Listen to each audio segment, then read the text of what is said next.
Vamos falar hoje sobre a carta de Paulo aos Filipenses.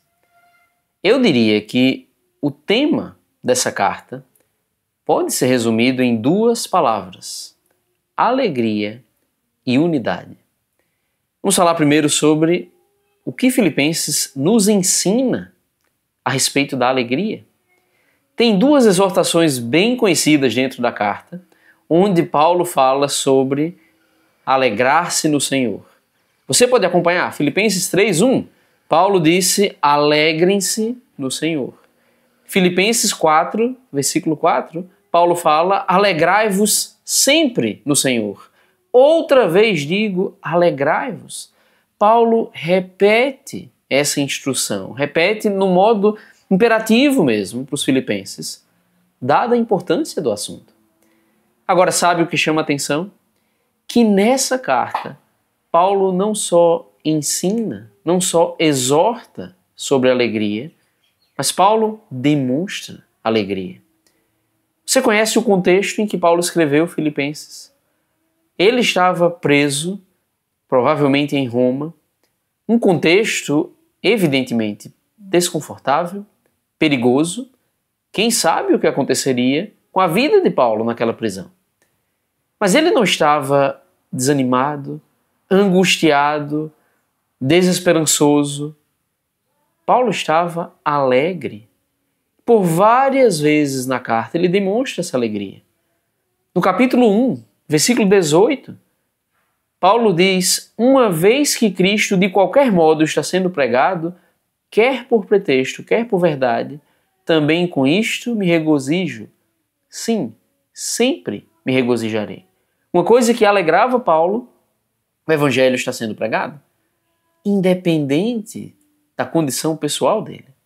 Mesmo em sofrimento, não era isso que alegrava Paulo, mas o fato de que o evangelho estava sendo pregado, mesmo que pessoas fizessem isso com intenções ruins, se a palavra pura estava sendo propagada, Paulo se alegrava com isso. Paulo fala no capítulo 4, versículo 1, que os filipenses eram a alegria e coroa dele. E ele diz naquele mesmo capítulo, a partir do versículo 10, que aprendeu a viver contente em toda e qualquer situação, até nas mais difíceis, porque a alegria dele estava no Senhor. Era justamente o que ele exortava aos irmãos? É justamente o que nós aprendemos com essa carta? Alegrarmos sempre no Senhor. Nossa alegria não deve estar nas nossas circunstâncias externas, financeiras, físicas, mas no Senhor. Deve ser uma alegria constante por causa da comunhão com Deus, das bênçãos que vêm de Deus no fim das contas. Agora eu falei sobre alegria, mas a outra palavra mencionada no início desse vídeo, unidade. Paulo fala algumas vezes em Filipenses sobre unidade. No capítulo 4, versículo 2, ele fala uma coisa direcionada a duas irmãs, duas mulheres, Evódia e Síntique. Ele diz que elas deveriam pensar concordemente no Senhor. Evidentemente, havia alguma desarmonia entre elas. Elas não estavam pensando concordemente no Senhor. Paulo até diz que elas já trabalharam juntas antes, que foram inclusive úteis para o próprio Paulo, mas agora alguma coisa estava causando algum tipo de divisão entre elas. Boa parte da carta, Paulo fala sobre a importância de estarmos trabalhando junto com os nossos irmãos. No capítulo 2, versículo 2, Paulo disse: penseis a mesma coisa, tenhais o mesmo amor, sejais unidos de alma, tendo o mesmo sentimento. É isso que Deus quer para os seus servos. A igreja, a relação entre irmãos, não deve ser marcada por disputa, por queixas, rixas. Não deve ser um ambiente de contenda, nem de egoísmo, de busca por vanglória para cada um, mas de serviço, de humildade, de doação uns aos outros.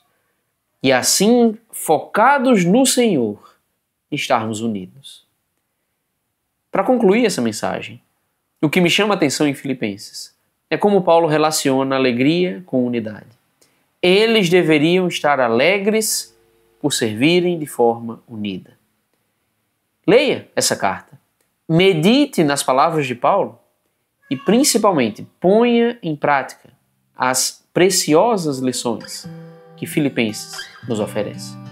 Que Deus seja contigo.